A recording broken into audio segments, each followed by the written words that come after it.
Hello, it's the Way Show, and it's nice to be with you today. It's been a very warm day.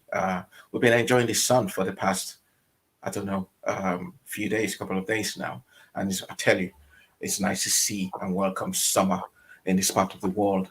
Finally, the sun's out. Okay, so my name is Wole, and you're welcome to the Way Show. It's we come to you every Sunday at about this time.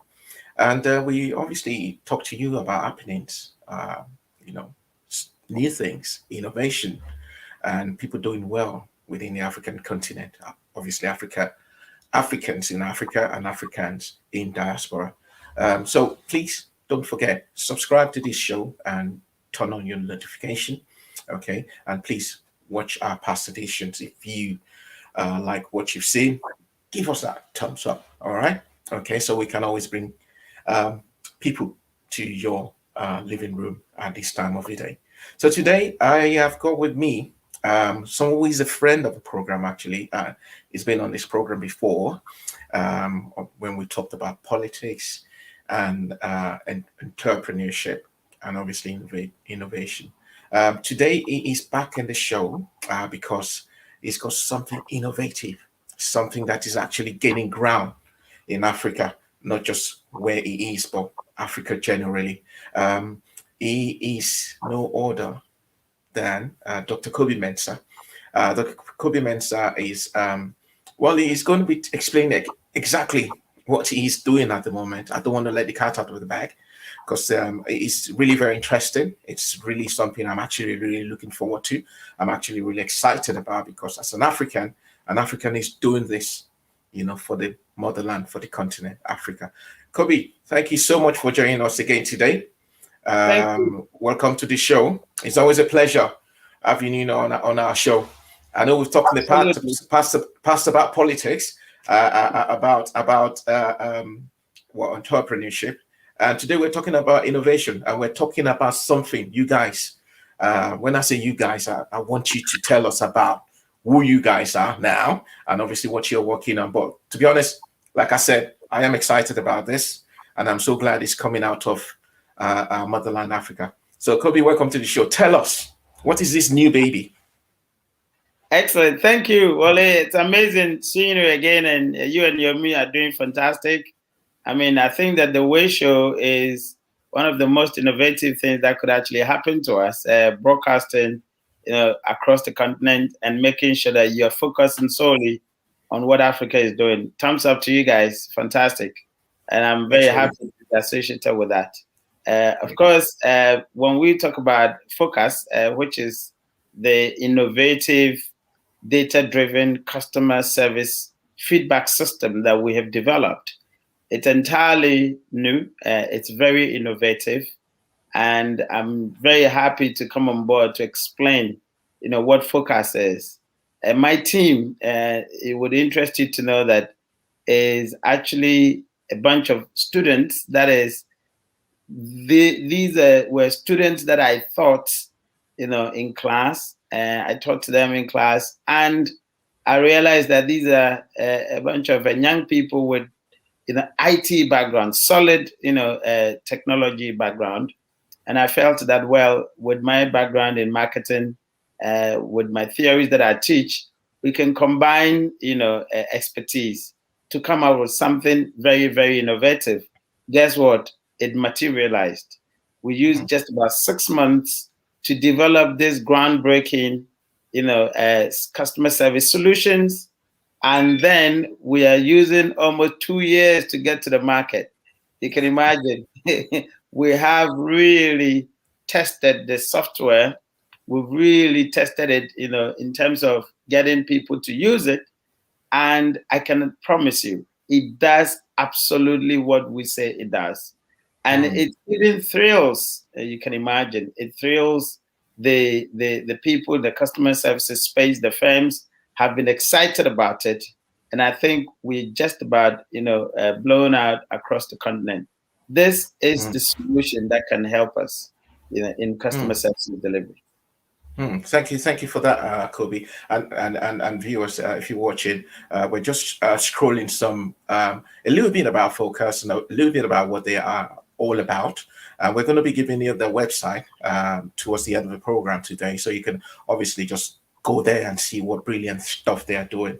Just to remind you, just to let you know that at the end of today's program, during the course of the program, you guys watching us today stand a chance to win free tickets to something special coming up on June 12th. All right, just stay where you are, watch this program to the end, and I will be telling you more about it. Okay, that is just a snippet, okay, of what's to come on this program today. Kobby, you said these guys you obviously taught, okay, they were your students and decided which your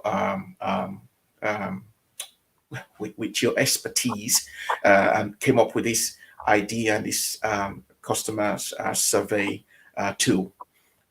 How difficult was it to persuade students? Because I know some students we generally just want to, you know what, let me just finish what I'm studying. And I can't wait to get out of this class. I've had enough of seeing these lecturers and the assignments and all. Yeah. Let me just go home and just go home with my certificate and all. How difficult was it for you to make them see into this plan and make them see into this project and bring them in to work together?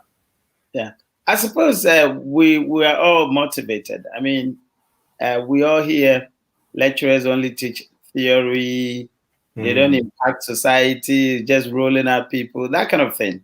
Obviously, you know, as new brands of academics, quite a lot of, you know, colleagues are keen about impact.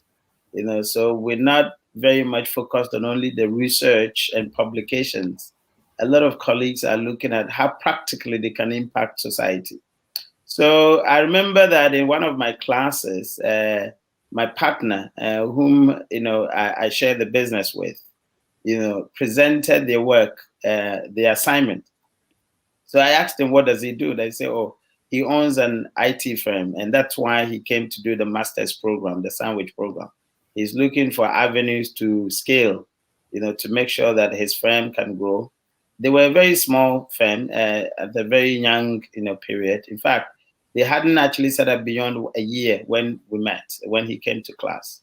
So I said, oh, wow, that's good. I have a couple of ideas. Maybe we can discuss sometime, you know, to see how we can bring that to fruition. So the first idea, the first solution that we got to start was the polling app, you know, called the IPO, because obviously, as you said, I'm in politics. So I've been looking for, you know, political, you know, tools, you know, because as a political strategist, you need to sample the opinions of the public, you know, to get to this. And I'm looking for effective tools beyond the physical surveys that I use. So I asked him that, you know, I want to do polls. Obviously, the system that are out there would not allow me to sort of manage it in a way that I want.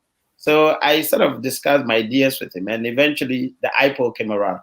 All right, and since then we've been having fantastic results. In fact, we are the only polling, you know, digital polling platform in Ghana. We poll quite a lot of issues, and then we have partners within the mediascape that we do a lot of polling, and then we put it out there. It's been successful. Now, that began our relationship, and then that also gave them some visibility. That is my Eugene's, you know, company's visibility, because then everybody was like, oh, wow, who is the IT company behind this particular, you know, software? So that got him some, you know, what do you call traction along the line. Some big companies came around, you know, to subscribe to their work. So I had one of my students, you know, promoted to a customer service director, national customer service director in one of the big banks in Ghana. Then she also contacted me and said, Doc, I know you do quite a lot of stuff. I'm thinking about how I can supervise my team without necessarily doing the traditional things where I have to drive to the branches to physically see how the branch interaction are and whether the team is performing, etc. What can you do for me? I said, that's a good one. So one Sunday, just like this, I came to the office, as usual, took my theories, my frameworks, and going to, I said, well, I think SafeCore, which is one of our, you know, service marketing, you know, tools, you know, frameworks, you know, by Pastor Rahman, I thought that, well, this can really do the trick. So I took that framework, went through it, and then put a couple of ideas together. I said, okay, what if I want, a bank to be able to see the performance of its service staff across the country? What can we do? So I put some few framework together. And then I called my partner, Eugene. I said, Eugene, I'm thinking of us being able to get banks to literally supervise or monitor the service performance of their branches across the country without necessarily being in the branch themselves. And I've put down some frameworks. Can you come around? So that we can say, okay, why not? So he took Uber, came to my office, I just showed him the framework, and he was like, oh, we can do this. I said, really? He said, yeah, we can do this. I said, okay, come on, let's go then. What's the initial investment? And I had to commit some amount of money, for us to get the technology. Look, Wole, I'm telling you, everything is possible on this continent. I was just going to say that. I was just going to ask a question, because people tend to believe that Africa is so backward. What applies, what we see happening that works in advanced countries, in quotes now, will not necessarily work in Africa, but because Africans might probably not know what to do with the technology anyway. Why would they want to be interested in polling? Why would they want to gather data? What would they use the data for? And why would anyone even want to suggest or probably think of a digital suggestion box or to monitor performance or what have you? It's a narrative that's been overflowed, that is not true. And you're a testimony to it that, listen, it can work and it will work in Africa, obviously by innovating this and doing this. How has this thing been received in Ghana so far? Yeah, I mean, to be very honest with you, a lot more people aren't aware that there's a lot that is changing on the continent. I mean, even take student-lecturer relationship, all right? Those days, you would never have your lecturer sit with you by beer. Say, let's discuss business. I mean, it wouldn't work. But we have a completely different crop of lecturers now. Now, if you come to my school, my colleagues, quite a lot of them. In fact, on the average, right, we're below, I think on the average age is about 40 years, all right? Quite young professors in the school. And so the relatability is amazing. Now, there's a lot that is changing. Of course, know that the Europe and America didn't take a day to actually adopt technology. We have what we call TAMS, for example, all right? The framework that actually talks about technology adoption process. You've got to teach people, to sort of embrace technology. You've got to show them, the processes. You have to have a time to demonstrate that indeed it works. Now, if we use your mouth to talk about technology, of course, it's supposed to be seen, it's supposed to be experienced. So you can say all that you want, you can talk about all that you want, as we do as a faculty. If we do not actually create prototypes for people to indeed use it, apply it, and see that, yes, it works, they're going to be pessimistic about it. So my approach was that, look here, we've got to build it. It doesn't matter how much it takes me. I mean, how much do I take? A lecturer salary is a peanut, right? But I was ready to invest in it because I said, look here, if I keep talking about it, I can talk about service quality, all that I want, complain about bad customer services in this country, all that I want. If I don't take the initiative to get something done to demonstrate that indeed, if we apply this solution, things can change, I can talk all that I want and still things will not change. So I had to use my own salary, plug it into this technology, and boom, we got it. Immediately we got it. We got some businesses, including my own school, to sign up onto the program for them to test it. Look, every day when we go for lectures, after school, students have the opportunity to rate the performance of their lecturer. They don't have to wait until the end of the semester, which was the current regime. Now, after every lecture, you rate the performance of your lecturer. And immediately the dean is seeing results. As we speak, my dean has on his phone, the feedback from students about each and every lecturer's performance. And our overall performance as a school is about 95%. That's amazing confidence. Now, my dean is very much assured that his students are 95% or have 95% confidence in his staff. And guess what? Each measure, from content to delivery to technology competence, we are measuring so many, dimensions of the service quality. And each measure, he can see the rate of satisfaction of students under each measure. So we are asking that, are you satisfied with the content that the lecturer is providing, on a scale of 1 to 5? Are you satisfied with the technological competence of the lecturer on a scale of 1 to 5? Are you confident in the way the lecturer delivers in class on a scale of 1 to 5?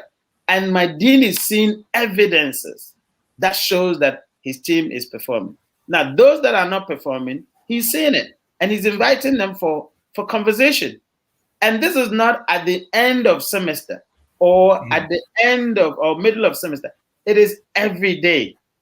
Every day. That's the beauty of it. So every day when you go to class, you can tell per the evidences, this class today, I didn't do well. Maybe I have to adjust myself so that tomorrow I can work on where I didn't do well on. That's the beauty of FOCAS. And I'm saying that FOCAS actually allow you to have a root cause analysis of your service quality in order that you have the ability to solve it even before tomorrow comes, so that the next customer enters the office and you know the solution already. And that's the power of FOCAS, the technology that we actually have come in. And I can tell you, Wole, it is completely innovative. Nowhere, in fact, all the systems in the market, we have had a look at it, and we know that the features that FOCAS has, they do not have. And so when we applied for the copyright, it was there for almost about 6 months plus. We got a certification. All the features that we claimed are innovative are indeed innovative. Nowhere in the globe have those features that we're talking about. And it's happening right here in Africa. Wow. Indeed, go Africa, just like Athletics Africa just said to us just now in the comment zone. And Francis just said it can and indeed work in Africa. And we're seeing the evidence, just like you said. It is working. It's been developed in Africa. It's been taught about in Africa, and it's working. Kobby, the other thing I actually wanted to say when you were talking about lecturers and your dean knowing in real time their performance, I'm just going to ask this question, then we'll take a video about how this has been working. Or should we take the video first? Yomi, when we're ready, let's just take the video first, and I'll come back and ask Kobby this question about real-time feedback from dean and all the lecturers. So if the video is ready, can we take that, please?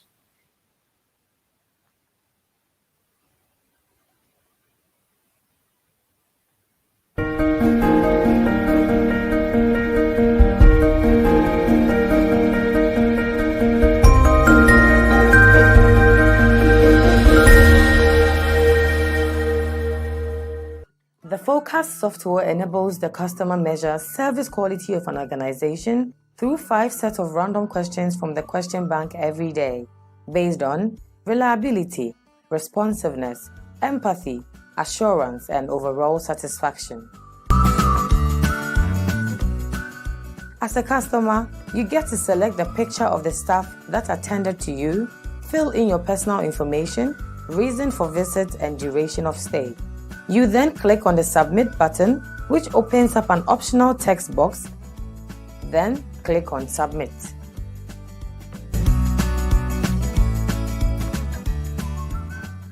As an organization, you get to see the results of the customer ratings based on the user daily score and user monthly score. Visit us today on www.focasscore.com or call us on 0263 626028. FOCAS, because you deserve better. And I tell you, because you deserve better, you should go for FOCAS, okay? Because again, we've seen what Africa can do. Okay, this is not an Oyinbo person doing that for Africa. This is an African person. And you're looking at the person right here in the studio, Dr. Kobby Mensah, with his team, provided that to do such an amazing work in Ghana and indeed Africa. All right. This is not just a Ghana baby. All right. And I was telling Kobby before we started that this is an African baby, not a Ghana baby. So this is starting from Ghana, and it's going to extend to Africa and beyond, obviously, because it's a one in a billion tool. Kobby, I wanted to ask this question about getting real-time feedback by your dean, and obviously feeding back to the lecturers. Africans, being who we are, obviously might think at some point that this might be a sort of a witch hunt, probably to get back at a lecturer, to get back at an employee for not pulling his or her weight. Have they received this? Are they very positive reports and feedback from the lecturers and obviously from employees, actually, so that they know that, listen, guys, this is just for us to improve what we're doing. We can do better. Absolutely. Well, I mean, the idea about FOCAS is about, solutions. I mean, we're all tired of the bad services in most of the spheres. Obviously, students complain about bad services on campuses, all right? In the banks, customers are complaining about bad services. Technology, I mean, telecommunication. Look, we're all tired of the bad service. And so even in that narrative, the people who are doing the right work, who are doing the right thing, actually get, sad about that, because they're pulling their weight, but because the entire system is bad, we do not get to see those who are actually doing well. And the truth also is that those who are even not performing, sometimes it is not their fault. It's because the systems aren't there. They're not giving the right training. They're not giving the right incentive. They're not giving the right motivation. All right. So many issues coming together to actually, result in that terrible service that we're getting. Indeed, the hospitals that have started using FOCAS, the CEO is absolutely happy. The HR, manager tells me that I have solved some of her key problems that she was having. They were actually, kind of every month as a motivation, selecting the best service staff, the best nurse, the best medical doctor, etc. But they couldn't have a data, that actually speaks to that. So they were relying on perceptions, all right? Now, with FOCAS, because the customers are actually giving their feedback right there at the service point, this selection of who is the best nurse, who is the best doctor, is no longer left to somebody's judgment, because the data is showing that Dr. Wole has 98% and Dr. Yomi has 50%. Clearly, Dr. Wole is the best doctor at the end of that month. The nurses we're seeing the scores for the nurses. In fact, it even confirmed, when they started using it, it confirmed some of their suspicions of people they thought were not working. Indeed, the data shows that some staff were not pulling their weight. Now, it does not mean that you use it for witch hunt, but then we invite them to say, why are you failing on this particular measure? What do you think are the lapses? Those who are performing better on other measures, what are they doing better that the other people are not doing? So that we can use their model to train the other ones who are failing. Simple as that.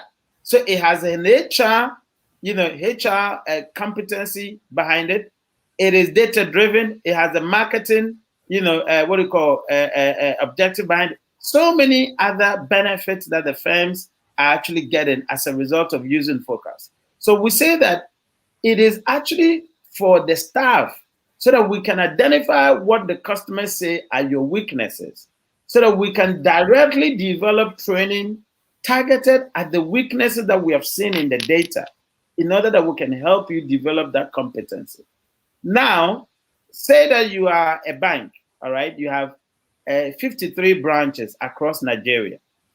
you can now sit in your office in Lagos or Abuja and see a staff who is in Ibadan, who is doing tremendously well in customer services, and be able to mention that person's name across the group and say, this lady in Ibadan office in, let's say, Dugbe Market, she is the best customer service advisor for the month June, and reward. That's a huge morale booster for this particular staff, whose performance without focus could not be or would not be recognized by the head office. You know, so by just this system, you can sit in your head office and see performances even in the outskirts and be able to recognize them and give them awards, you know. But in the past, the current system that we have, you don't have a clue who amongst the network of branches is doing better. It's always about headquarters, headquarters, headquarters. Meanwhile, some people in the outskirts are performing amazingly well, but because we have no way to capture it, they're going on unseen, unrecognized, you know. So I'm saying that, or we're saying that FOCAS has the ability to help individual firms recognize potentials and reward them. And by that, we can provide quality to customers. I tell you one of the things that really got us excited about FOCAS. You know, the things that make people not give feedback is because usually when you go to the bank, the feedback form is so long. Questions are plenty. Yeah. And people do not have time to answer those lot of questions. Now, when you saw the video, FOCAS, the reason it's called FOCAS was because the measures of service quality. First contact resolution is the F. The O is overall satisfaction. The C is convenience. The A is, I think, average interpersonal time. All right. And then the S is safety and security, FOCAS. Now, that's the aggregate of service quality. So on those 5 measures, we create questions underneath them. So you can have 100 questions, but we have a feature called the question bank. Those 100 questions are in the question bank at the back end of the machine, of the system. Every day, the system pulls only 5 questions to the front. So customer does not take too much time. So within 10 seconds, you have answered that 5 questions. Now, tomorrow, the system randomizes the questions and bring another set of 5 questions. So by the end of the month, you have the opportunity to have tested almost every service scape and seen the performance. That's one of the features of FOCAS, that it is not found in any software, any customer service feedback solution. And once you're able to do that, it means you can test your service facilities and you can test the service itself. Now, another thing, once you click a department, so let's say you have 5 departments in your outlet. In FOCAS, you select the department, the system pulls the questions from that department. So the questions are linked to the kind of department, because, you know, nurses' work is different from a medical doctor's work. Yeah. So you cannot have a feedback system that asks a customer or a patient to rate the same question for the nurses and for the doctors. So we have an AI system that links the questions to the department. So immediately you select a department, the system populates questions from that department. And then it populates the pictures of the staff in that department. So you do not have to know the name of the staff. Once you see their faces, you can select their face and then attribute the performance to them. These are some of the features on FOCAS that really thrills and that really gives you that real-time data that could help you solve your service lapses. Kobby, I want to thank you so much. I tell you, I'm really proud of what you're doing. Thank you. What you've done, and I know you're this is just the beginning. This is going to go far more better than we envisioned. I hope we're going to bring you back again to our show so that we can talk more about, you know, FOCAS, and obviously talk more about how you plan to expand to the rest of the African continent. Absolutely. Okay, thank you so much for joining us on this show today. Well done to you and your team, and tell them we are very proud of them. That this has come from our sister country, Ghana, to the African continent. Hope to see you soon again, Kobby. Thanks for joining us. We're also grateful, and thanks for having us. Thank you, Kobby. We're going to go on a short break now, and when we come back, we've got the main man, the man we've all been waiting for. When he comes, I will introduce him. Okay, but don't forget today that you stand a chance of winning 2 tickets to watch this biopic, extraordinary biopic, coming out June 12th, 2021, and is made, it's directed, a film by this person I'm going to bring in a minute or so, right after this break. I'll see you soon.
Thank you for still joining us. Thank you for being there for us. It's still the Way Show.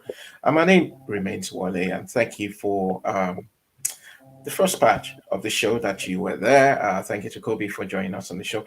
I want to ask you questions. Have you seen Mirror Boy? Have you seen The Last Flight to Abuja or Onyozi? Have you seen any of those? If you haven't, you're missing big time. Okay, I've got the person that actually directed and made those movies, and so many more. I've got that person right here joining me today on this wonderful Sunday.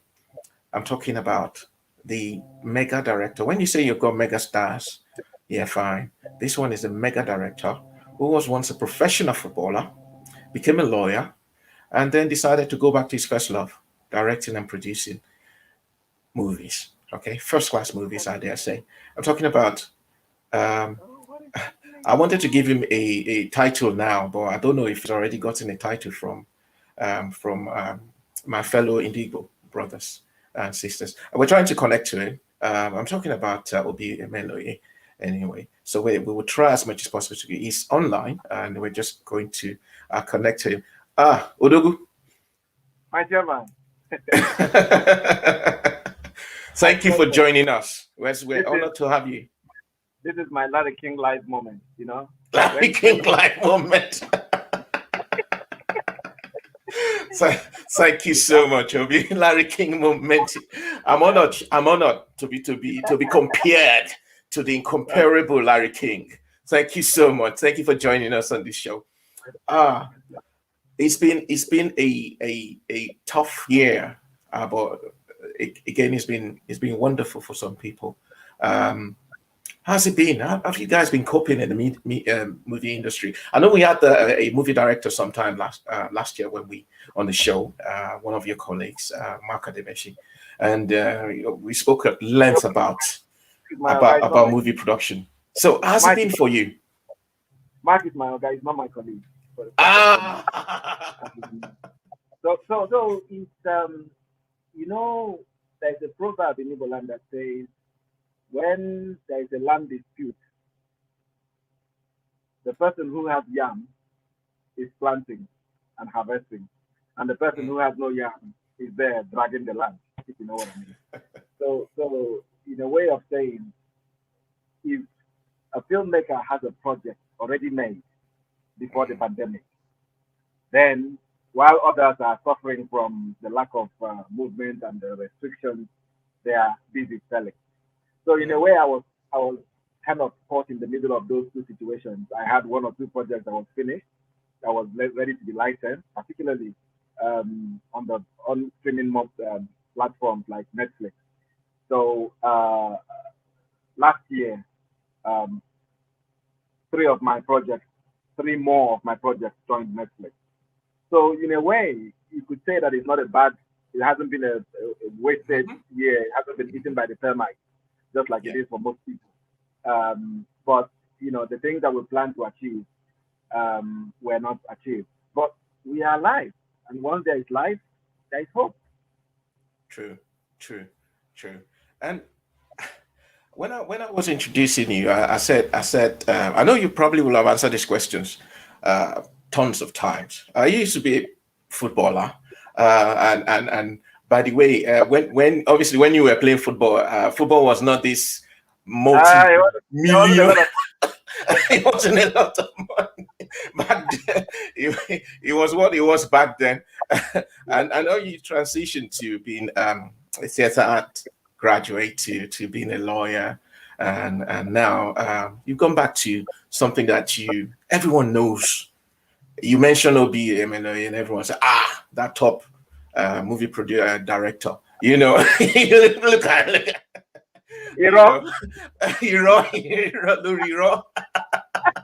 but is it truth? How's that transition been for you? I mean, going through all those steps and what have you to being what you are at the moment? I would start by saying that everything you are goes into everything you do. And what I have done, which I tell my children to do, is to dance the dance that your mates are dancing at the time and move on. So if everybody's going to university, go to university. If everybody is playing football, play bloody football. I think who you become in life would be a factor of not necessarily what you studied at university. It would be a factor of how focused you are, how much you love what you're doing, and you do what you love, and how much you apply yourself, taking into account that it's also grace and a bit of luck. So what I did was, whatever was faced with me at the time, I gave it my all. So I, as a 18-and-a-half-year-old, green-eyed, ambitious boy, I went into the University of Nigeria and FOCAS to study theater art. But to give you an instance of how much of a swing that was, 2 years earlier, I had applied for medicine at the University of Georgia. That was really this, so I went into university and I said, you know what, I need a degree and I would do theater art. Not really out of choice. It was one of those things that happened. But by the second year or third year, I began to enjoy it and began to find myself in the directing and the writing department. When I finished that, I was a youth corper in Calabar, in Cross River State, in Nigeria.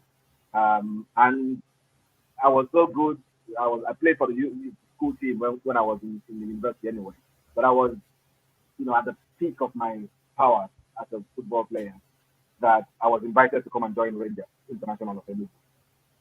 From nowhere. I hadn't played for all at all. And I joined them mid-season, performed well, went from there to Julius Berger Football Club of Lagos. And from Julius Berger, I came to the UK to play football. And I had tryouts with Charlton Athletics and West Ham and some of those clubs. But I now discovered that I was 26 years old and they were looking at me as an old man. And I didn't understand why a 26-year-old man was an old man. But in terms of British football, if you haven't been discovered by the time you are 18, they will think you're either not good enough or you have an attitude problem. So they looked at me as this old man that is coming to start now. And I didn't like that. So I said, you know what, football is a short career. Let me go find my footing somewhere else. So I tried to practice what I read at the University of Nigeria, which is theater. So I ran some plays at the Stratford Broadway Theater, which was Lucian Theater at the time. And they were successful artistically, but they weren't successful commercially. I hustled and tried to get some publicity for a black show that is happening in a fringe theater, and I thought it was too much work. So I told myself, okay, it looks like in the practice of the art that I love, it looks like the screen is the future, not this grind on the stage. And I wasn't trained for the screen. So I started teaching myself how to write for screen and how to direct screen. I bought a camera, shot my first film in 1999. And on the back of that, went to Nigeria when Nollywood was beginning to fledge up as an industry.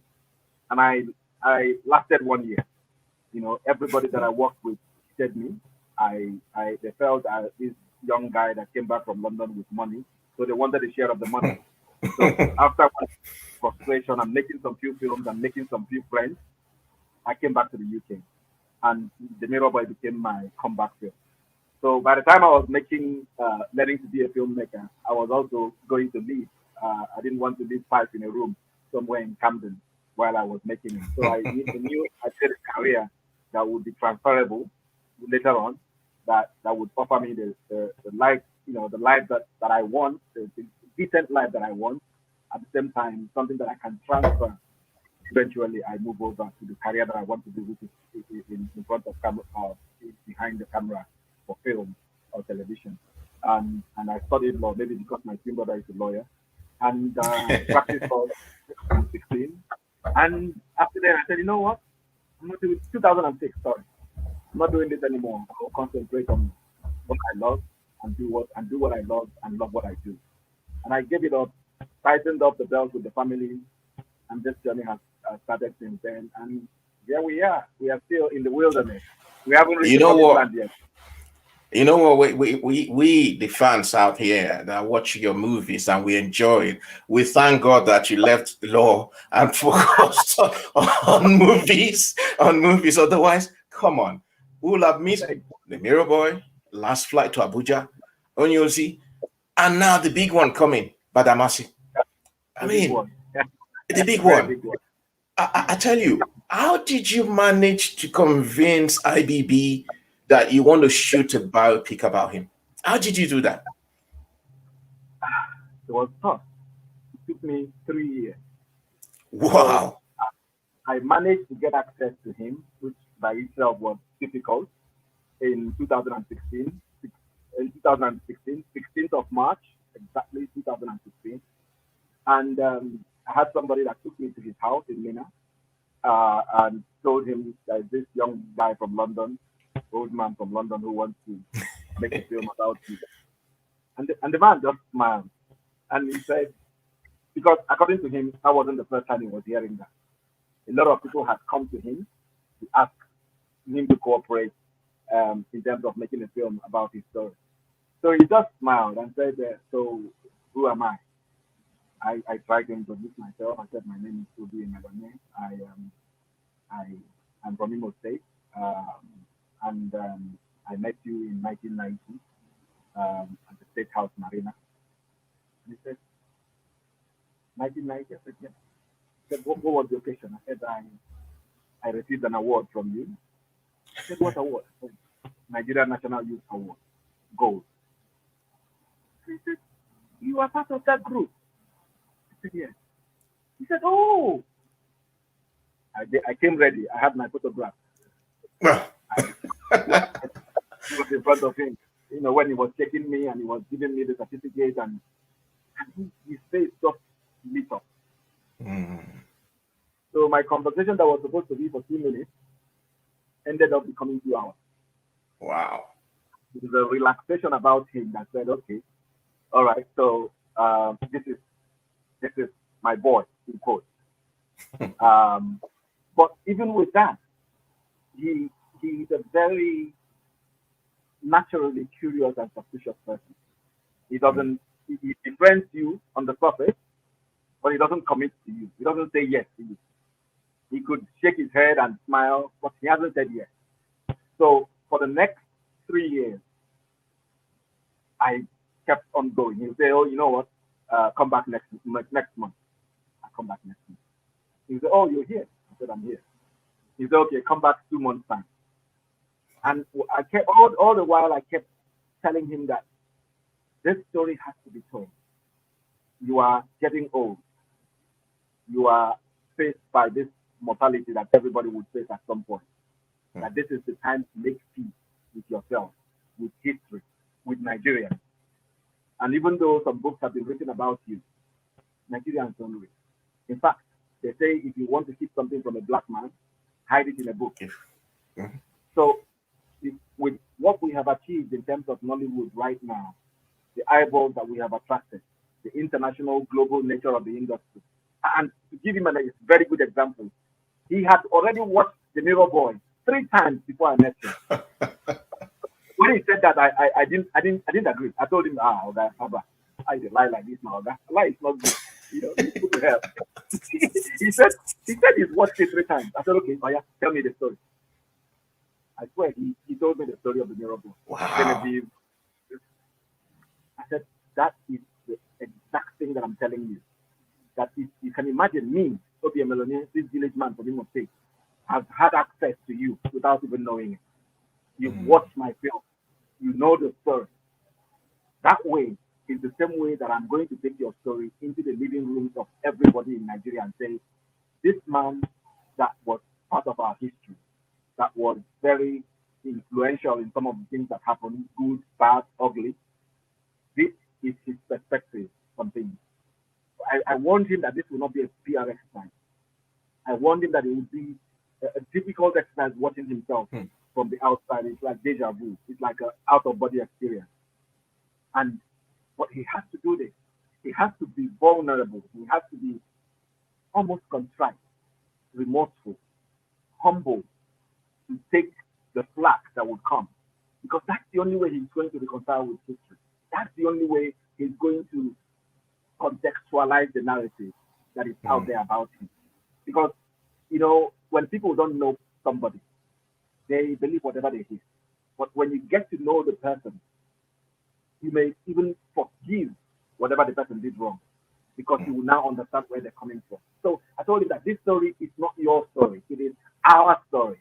So give me the chance to tell this to the world, you know, in a objective, independent way. And like I said, it took me 3 years to get that permission. In the end, in 2019, I got the go-ahead to go and make the film. And I think that was one of the happiest days of my life as a filmmaker. Oh boy, we're going to have a look at the trailer if it's ready, and so we're just going to show everyone what this is all about. I've seen the trailer, like, since I heard about the trailer, since it came out, I probably have seen their trailer. I don't want to exaggerate, more than 100 times. I keep looking at it up. Oh, play it again. Oh, yeah. The same thing I told Babangida, I would say it's a lie. It's a lie, okay? I will show you. I will tell you later. Don't worry, Obi. So we're going to have a look at the trailer, and then we come back and ask more questions on the show.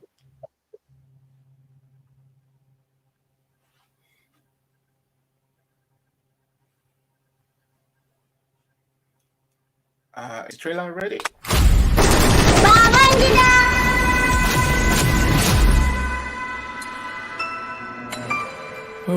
Zaka iya suman duk abin da yake so, amma ban da soja ba. You are the most hated officer around here. I cannot do this without you, my brother. This exercise must be precise. You must be willing and ready to move within 5 minutes notice. We recognize that the government, be it civilian or military, needs the consent of the people to govern. we do not intend to rule by force.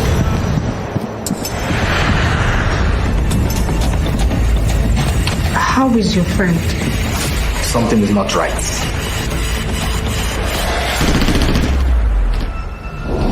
done with tanks. Tanks? You're not going to run like a camel. Major Gideon Oka wish to happily inform you of the successful ousting of General Ibrahim Badamasi Babangida. I am not supposed to control what the judges do. Stopping NEC from holding the presidential elections on June 12, 1993. The judiciary is making a nonsense of all our efforts. Excuse me. What must we do?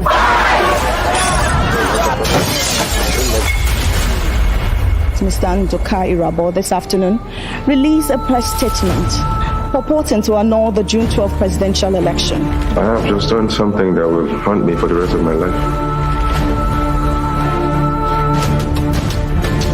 You have messed up. I told you what to do, but you couldn't listen.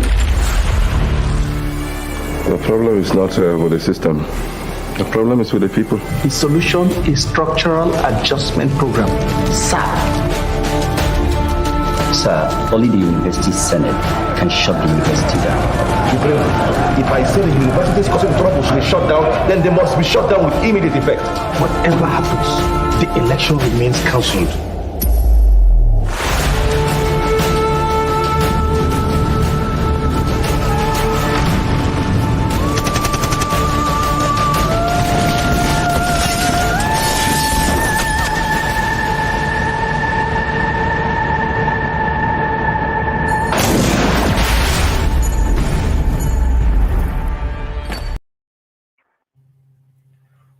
Wow. So if you're watching, you stand a chance to win 2 free tickets to watch this amazing biopic. Okay.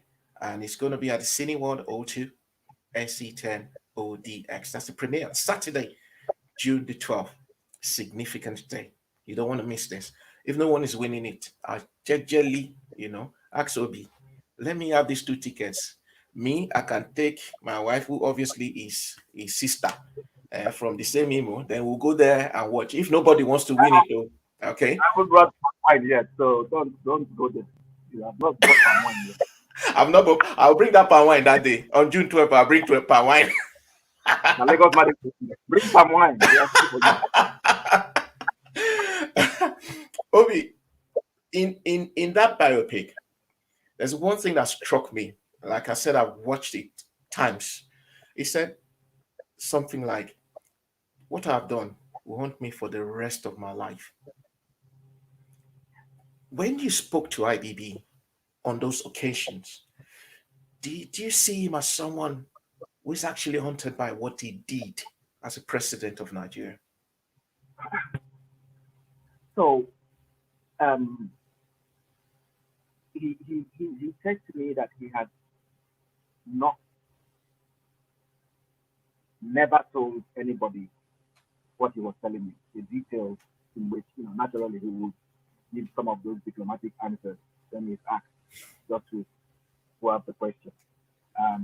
But he has never spoken to somebody in the way that he has spoken to me in that detail, because it was about 5 nights of interviews, me, himself, and his son Mohammed. And whatever he doesn't remember, Mohammed reminds him. Or whatever he forgets, Mohammed narrates from his own perspective. And sometimes they argue, about, but that he said this. When he said, no, this said that. I'll just watch him. So it was part of the observation that helped Enyinna play the role to see that got him the nomination in Amma, which obviously I hope we'll talk about in a little while. But in observing him, to even agree, because like I said, I wasn't the first person to approach him with this. There's a very authoritative book by what's his name? A very authoritative book written about him, which he cooperated with.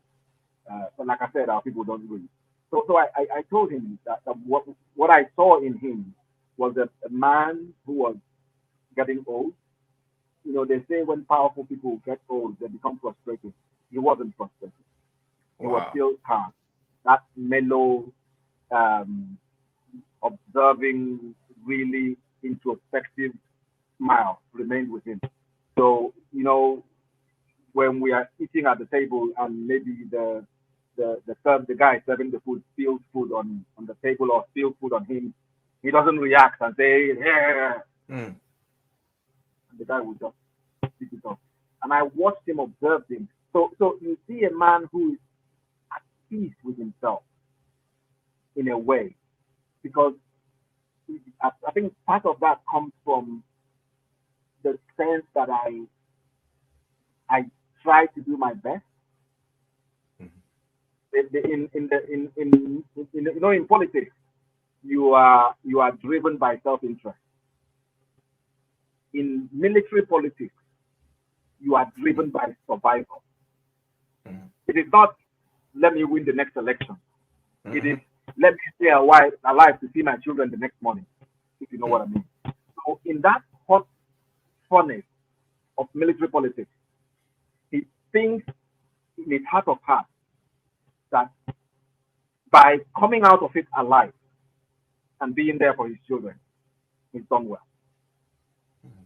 And in spite of all the things that happened, that deep down, he believed that he meant well. One of the things he told me, which also made the script, was that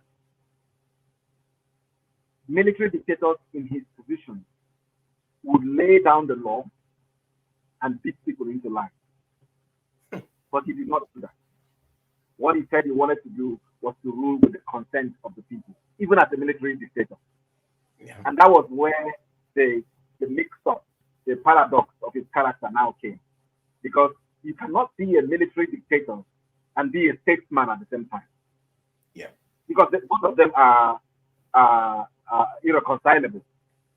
So in that paradox that he lived out for 8 years, he was constantly trying to please people while at the same time using the power that he had as a military dictator to make things happen. If you now understand what I mean. So even he at some point became confused. He didn't know whether to play the military game the way it is. So he say, get the soldiers on the street, stick them into line, or to have a conference and speak to people in the language of democracy.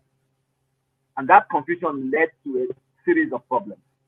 But he knew at the time he made that call, and he was under tremendous pressure, and you will see in the film when you see it, that under the pressure that he was under, and that pressure wasn't to win the next election. That pressure was to stay alive for him and his family.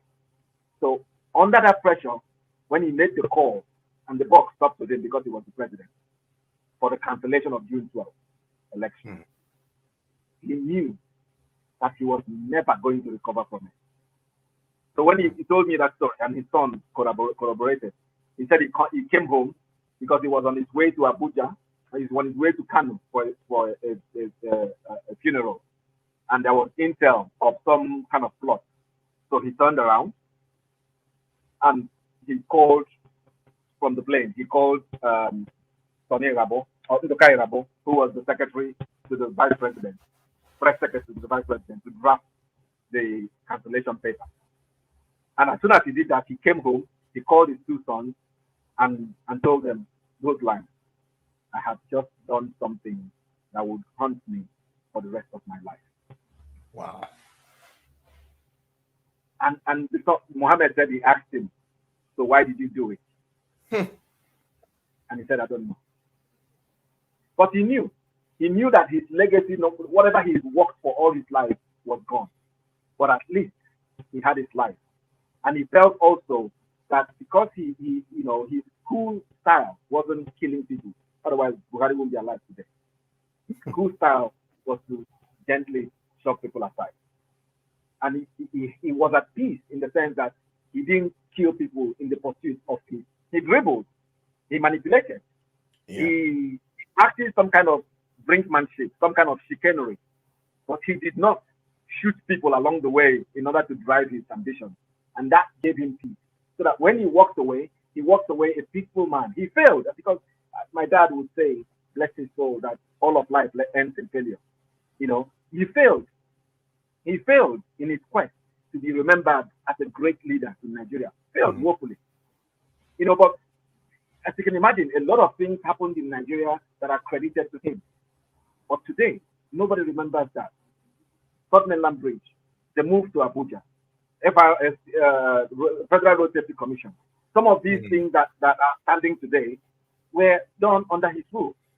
However, nobody remembers that because, as Shakespeare said, the evil that men do leaves after them, but the good is often interred with the bones. So he's going to be like us. People will remember us for some of the bad things that we've done when we are no longer here.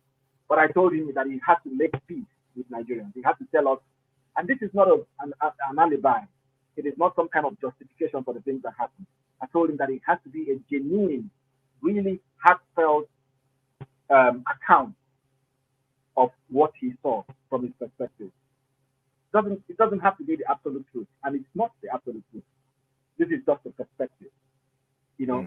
And once he does that, maybe other people will come with their perspective, and somewhere in the middle will be the truth. And to get that from him, from a general, to make him feel vulnerable, to put himself on that pedestal where people can throw stones at him, was a tough ask. But I think when this film comes out, he'll be happier for it because there will be a catharsis, some kind of release of emotion to say, Has he seen the movie though? Has he seen it? So he a lot of people thought he manipulated me, and I would say this, and I say this with a little bit of humility, that I Obi Emelonye used IBB, because if it wasn't for IBB, I won't be having this conversation with you.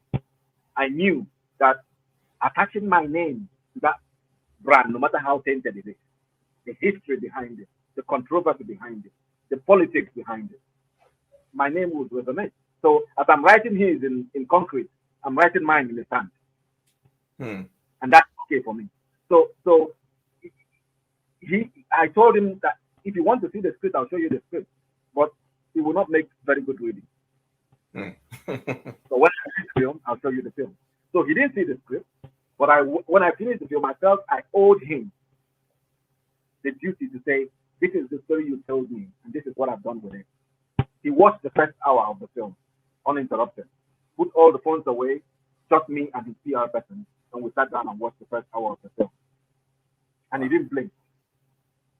And when the film finished, when that hour finished, he couldn't continue. He said, don't you think this will reopen old wounds? And I said, any wounds that are reopened never heal in the first place. Maybe they need to be reopened so that they can heal properly. And he was unsure. And what he actually saw was the good part of the film, because that is his rise to power. The bad part is the fall from grace, which he hasn't seen. So a lot of people think that he's seen it and this is he's expecting it, is whitewashing of his image. It is hard hitting, but what it does is it shows you who the man is. It puts you in the room when all these things were discussed, all the things that affected us, people like our age who saw some of these things. My flight to the UK was nearly missed because June 12 protest stopped the way to the airport. They stopped traffic to the airport. I nearly missed my flight in July of 1993 when I was coming to London. You know, so he affected me. I lived through that, and a lot of people our age lived through that. So to suddenly see all the things that you saw in the newspaper and sometimes in the news from the perspective of an insider is very elucidating, and that's what this film offers us. That inside look at all the things that happened inside the head of the man who orchestrated all those things, and you can see it in completely new light, and you will be eureka moment. You will say, okay, all right, I get you now. and from the trailer, Enyinna was more like a perfect fit for playing IBB himself. How did you think about getting that perfect fit for IBB himself? So I tell people that casting is an art by itself. So because you have to consider a lot of things, but also casting a biopic of somebody. We're not casting some unknown person from the security. No, we are casting a man who is still alive, who is so influential, who is very well known. So it kind of exacerbates the problem of a casting director, which I doubled that. So we have to find somebody who had enough gravitas to carry the role, who has enough, skill set to carry the role. We have to find somebody who shares some, physical attributes with the subject. Same height, same build, doesn't have to be the exact same face. We're not trying to find a replica. We're not trying to find a caricature of the man. We're trying to find somebody who you could believe to be the man without necessarily looking like him. So it was in trying to sift through a few names that we had, some of them from the Hausa tribe, some of them from the Yoruba tribe, some of them from the Igbo tribe. So in the final analysis, it wasn't a case of where the actor came from. It became a case of what he looks like, what his place in the industry is, and if he is one of those people that can learn or unlearn some of the things they already knew in order to play this role. And I think Enyinna, in a way, was made for the role in terms of how he looks, in terms of how he carries himself, and the bulk and the life that fueled Babangida when he was Babangida, if you know what I mean. So, and there was this photograph that Enyinna took when he did Black November with Jetta Amata, where he was a police officer with a beret. And that was the photo that sold it in terms of this is the guy, And once we honed in on him, it was a case of now finding all the other actors that would support him in that primary role. And we have a lot of very well-known actors like Ali Nuhu, like Sani Danja, like South Inoje, like Anthony Monjaro, like Julio Sabu, Oke Batati, Kalu Chabu, a lot of stalwart Nollywood names who played essentially in order to tell the story and support it. And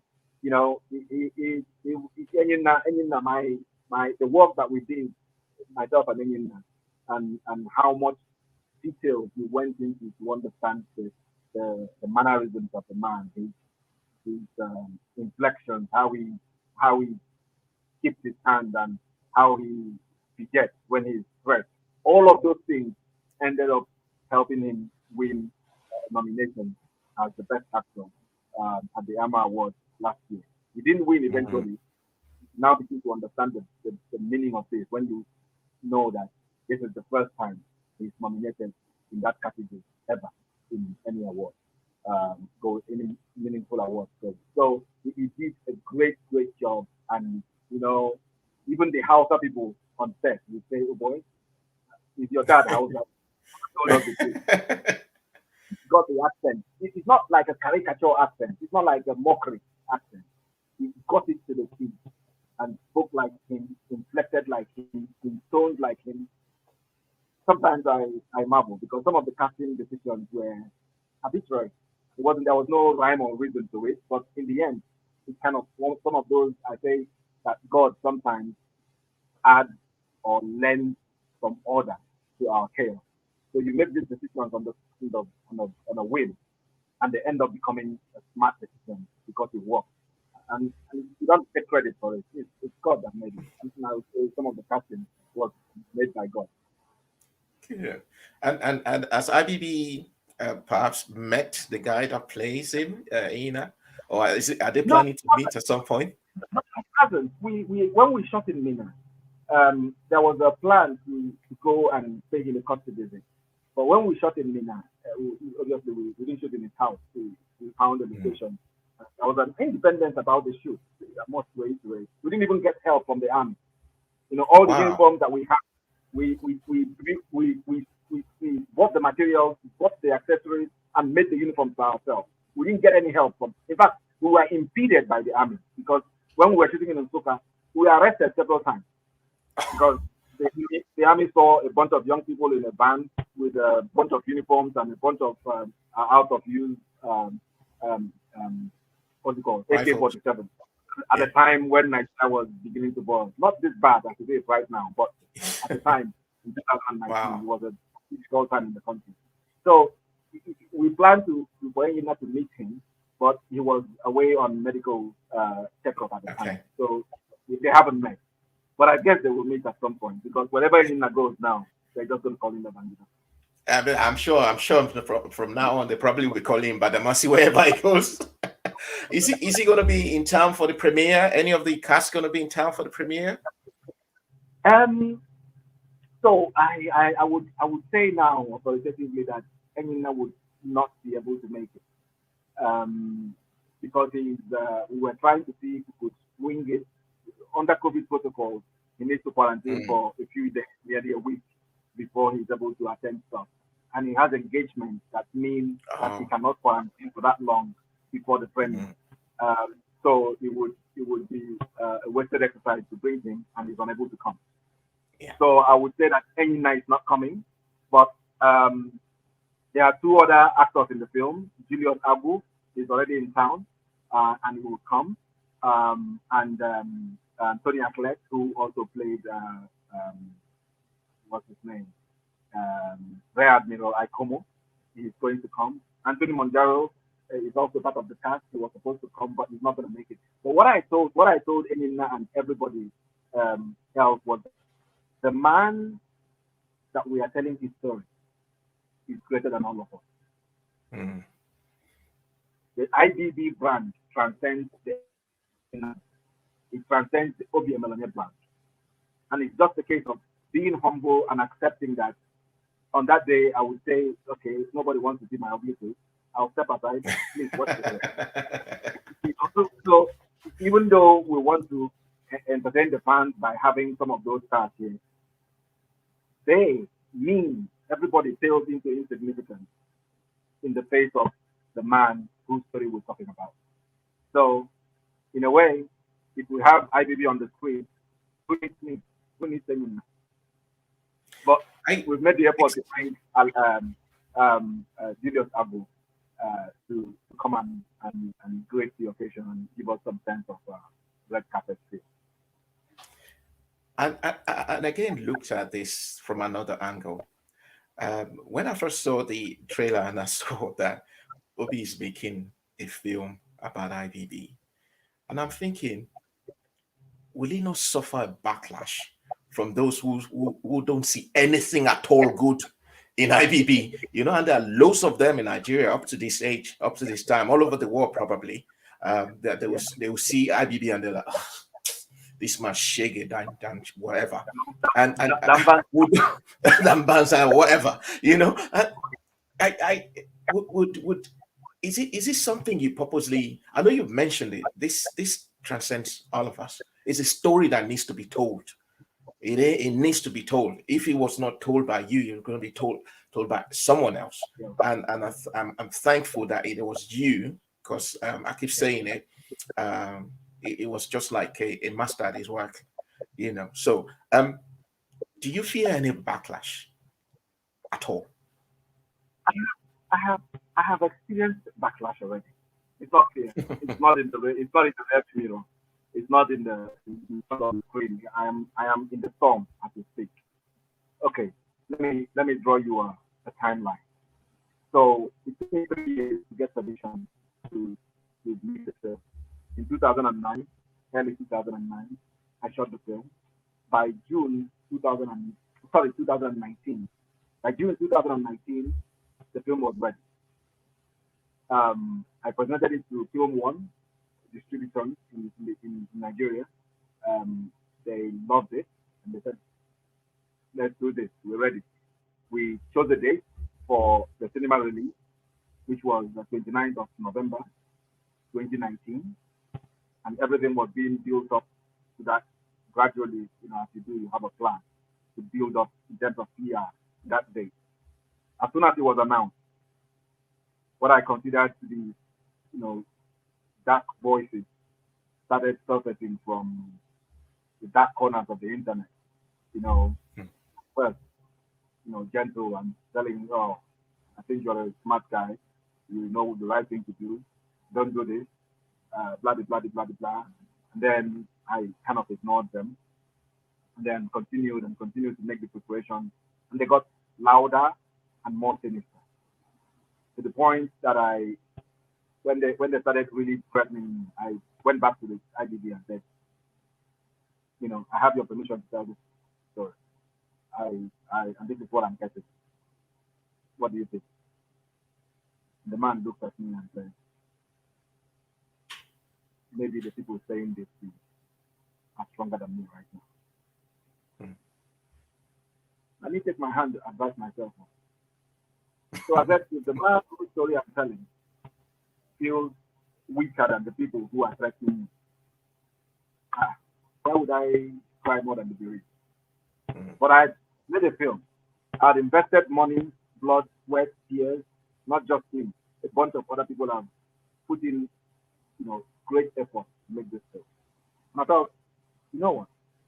It might be a tactical ploy to lose this battle, but win the war.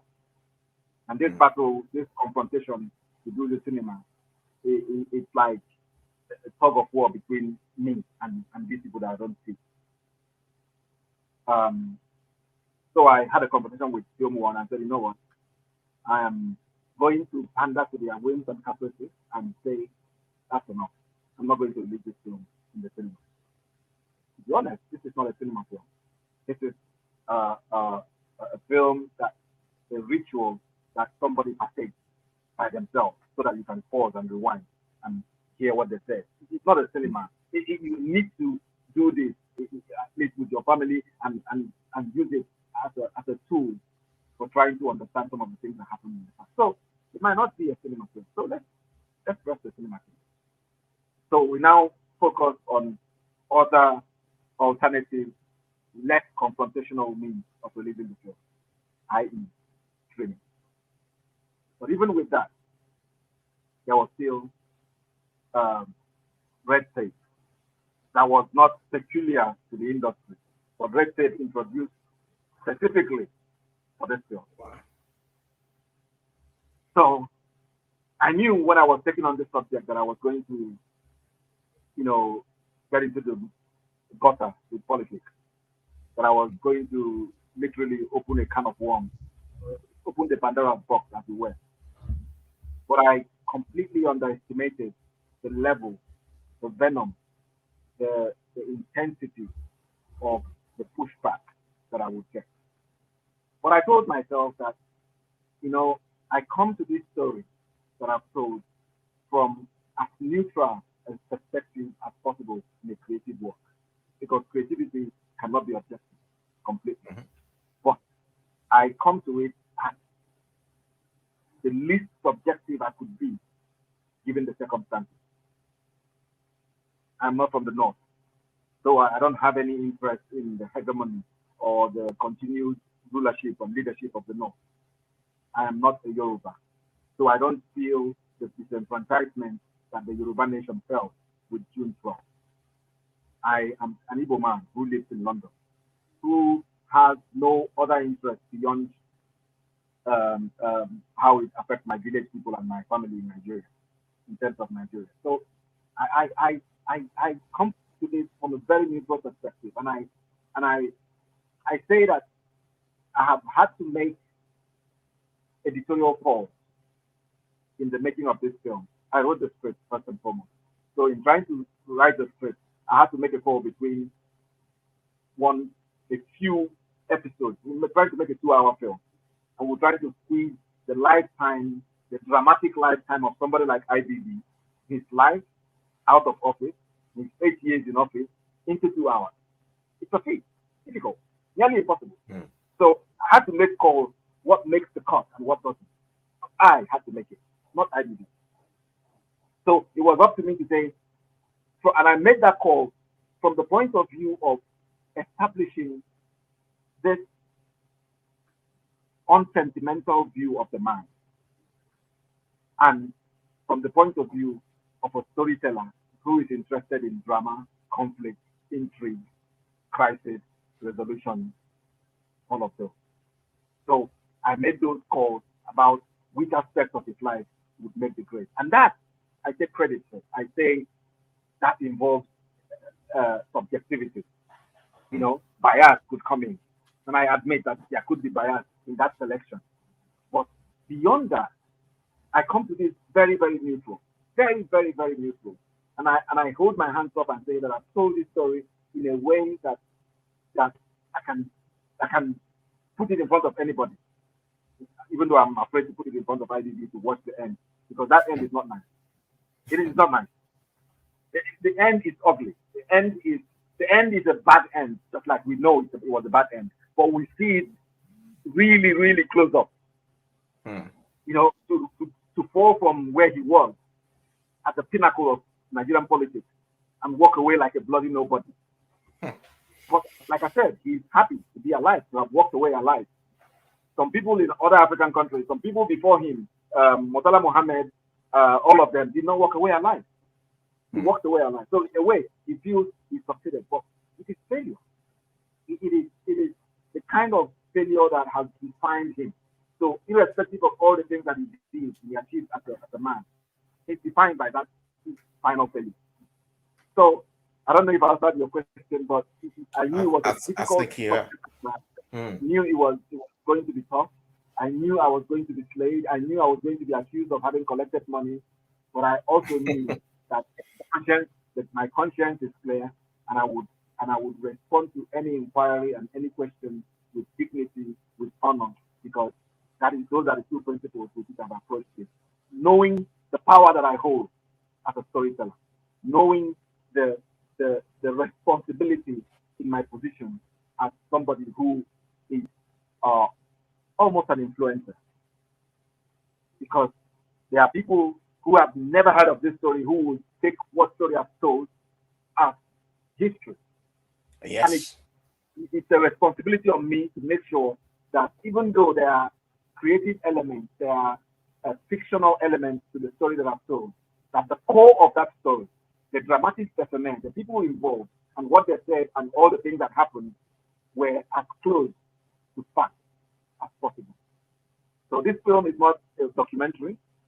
It is a fictional biopic based on the life of the man and his time in office, based on conversations that I've had with him, based on archival footage that I've taken from him, based on what is already in the public domain, books, news reporting, all those things, morphed into one thing to present a rounder, more definitive picture of the man and what he did during his time in Nigeria. Obi, thoroughly enjoyed my chat with you on this wonderful biopic. I honestly can't wait to see it. I cannot wait to see it. Once I see it in cinema, I will not wait. I will not wait to see it, and probably see it in the comfort of my house and obviously in my home. Sit down and watch it, because IBB is a very interesting person. He's a very interesting subject. He is a very interesting state of being. You know, he's not just human as he is. IBB. You can go to university and read IBB. Yeah.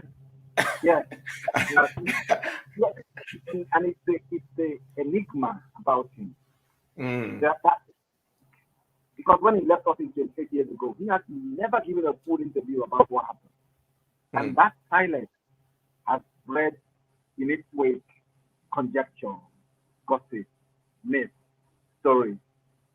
But he allowed it fester. He calls himself the evil genius. Yeah. Because somebody called him that. And he borrowed that name and he called himself the evil genius. Because it kind of reinforces that mistake. You know, so he's a really interesting subject matter. And it doesn't matter what side of the argument you are, whether you support him or you hate him, you have to see this film. You have to hear from him. You have to see how things happen from his perspective. And then you can make up your mind whether to hate him more or to forgive him or to crucify him. But we'll all be judged by history. But what I've asked him to do with this film is to throw all his cards on the table and say, this is the account of my leadership. And let history be the judge of me. So guys, make sure you go out there, watch Badamasi. Cineworld O2 London premiere. Come Come and watch this, It's please. 12. And sorry to interrupt you, Wole. Like I said in one of my interviews, there is a recurrent loop, a coincidence about this. June 12, 1993, when the saga happened, was a Saturday. June 12, 2021, when we are premiering, was a Saturday. Wow. Rest my case. Wow. Wow, Obi. That wasn't my fault. It wasn't planned at all. It is the way these things happen. Like I said, God lends order to our madness. June 12 wasn't even chosen as a date. The cinema offered us June, second week in June, when we approached them for a theatrical theater space. They said because of the COVID, we need some time to operate to know where we are. So let's do second week in June. The first Saturday of second week in June, the second Saturday of the week, of the year, of the month of June, is June 12th. And once it happened, I said, oh, June 12th, okay. Oh, all right. Bring it on. You know, that's how it wow. So I ask people to, if you really want to see this in the big screen of the O2 Cineworld, and experience that, you know, the magic of the cinema, and be one of the first people to watch this film and give us your feedback. The tickets are flying off, especially because of the reduced capacity of the cinema due to COVID restrictions. Yeah. So there's a shortfall. I think the cinema cannot be full capacity. It's about 70%, 50%. So the tickets, people don't normally buy tickets online in advance, but they're doing for this one, surprisingly. Yes. The Mirror Boy, which sold out Empire Cinema Leicester Square, did not sell out until the day before. But it looks like this one will sell out way before that. Oh, yes. So it needs to be there, which I think every African with an interest in the motherland needs to understand where we're coming from. We need to understand where the rain started beating us from, so that we can understand how to plan the way forward. Please go on Eventbrite and get your tickets, and I hope to see you there. Dress well. The dress code is anything green to represent Nigeria, or anything military to represent the story of the man that we're about to tell. Myself, I will come as a military general, and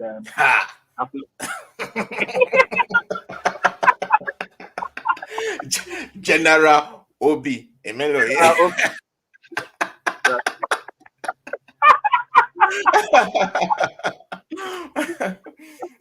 Thank you so much.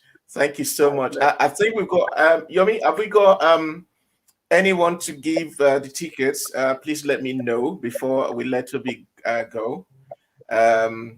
If you got anyone, please let me just know so that we would let Obi go and have a restful Sunday and prepare.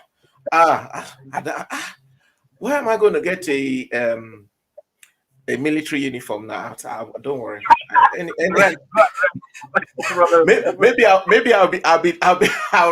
I'll be dressed like as who's the other person there now? I would dress as Vice Admiral Ikomo. So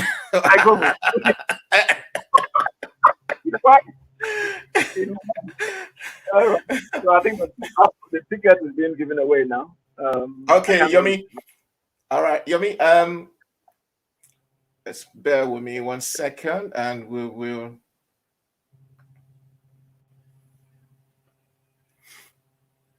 No, well done. So we've got. So thank you so much. So we're getting. It shows that you've been doing this for a long time, and you continue to make a difference from your side, and if we all do that, okay. We'll create a better world for ourselves. Thank you so much, Shobi. So we got Majumia, who's won the ticket to see Badamasi. Maju, we'll be in touch with you to send you your ticket, and I think we've got one more to give. So Maju, if you're still watching, we're going to be sending you. We will be contacting you. No, Maju would see on the guest list. Just come to the event and give us your name and show us. Okay. So Maju, you heard that. Please come to the O2 Saturday, the 12th At what time, Obi? The red carpet starts at 6. The film starts at 8. And there's no African time. Obviously, this is a cinema. 6 p.m. 6 p.m. 6 p.m. By 6 p.m., Maggie, you need to be at the O2 Cineworld with your ID, please. Okay, with your ID. Hopefully, we will be there too to witness the event. I'll come and get you. Don't worry, Obi will be there. Definitely will be there. So that first person was Maju. Is actually Maju Mia. So the second person is Dion Masu. Yeah, Dion, thank you so much. Yeah, Dion, you are the second winner. So please, just like Maju, come to the O2 Cineworld and at 6 p.m., the red carpet, 6 p.m. And I tell you what, you'll be able to get to take some pictures with the general, the newly promoted general, Obi Emelonye, in full military uniform, full with ADC security and everything. You're gonna be there. And obviously you'll be seeing some stars of the shows, and obviously some celebrities that'll be coming in. Coming. Yeah, so a lot of celebrities coming. So please be there. 6 p.m. June 12th. That's a Saturday. We will be there to witness the show and obviously see this. I'm already saying award-winning biopic. He's going to win. I'm prophesying now. He's going to win. Obi, it will win. Thank you so much, Obi, for coming on the show. We really appreciate your time, and I will wish you all the very best. And I know this is going to be a massive explosion. Okay, and we're going to see a lot of people coming in that day. Obviously, we will be there to interview a few people, and and catch up. All right. Thank you so much, Obi. Thank you, my brother. God bless you. Okay. God bless you too, brother. You take care. So that's the show for today. So to Maju and to Dion, big congrats for winning this on the Way show. That's 2 tickets to watch the biopic, Badamasi. Thank you so much, Obi and team, for providing those tickets for the Way show for you, our viewers. So that's our show today. And I hope you've thoroughly enjoyed it, just like I have. So we had Dr. Kobby Mensah coming in today to talk about FOCAS, the digital suggestion box, and also to Obi Emelonye, General Obi Emelonye, I beg your pardon, who has come to talk to us about the biopic Badamasi, which is coming up. The premiere is coming up on June 12th. 2021. That's a Saturday at 6 p.m. So if you want, and you also want to come, go to Eventbrite, okay, and get your ticket. Make sure you get your ticket, okay? It's going to be wonderful that day. You're going to see the stars there. Obi's going to be there, and so many celebrities, not just celebrities, African celebrities, be there on that day on Saturday. We'll be there too, okay? All right. So that's the show for today. Thank you so much for watching, and please do continue to remain safe out there. And do have yourself a wonderful week ahead, okay? I'll see you next week, and when we'll be bringing someone special again on this program. To my special thanks goes to my friend and colleague, Yomi, who's behind the scene, making sure that everything went right today. Thank you. Have a blessed week. See you next week. Bye-bye.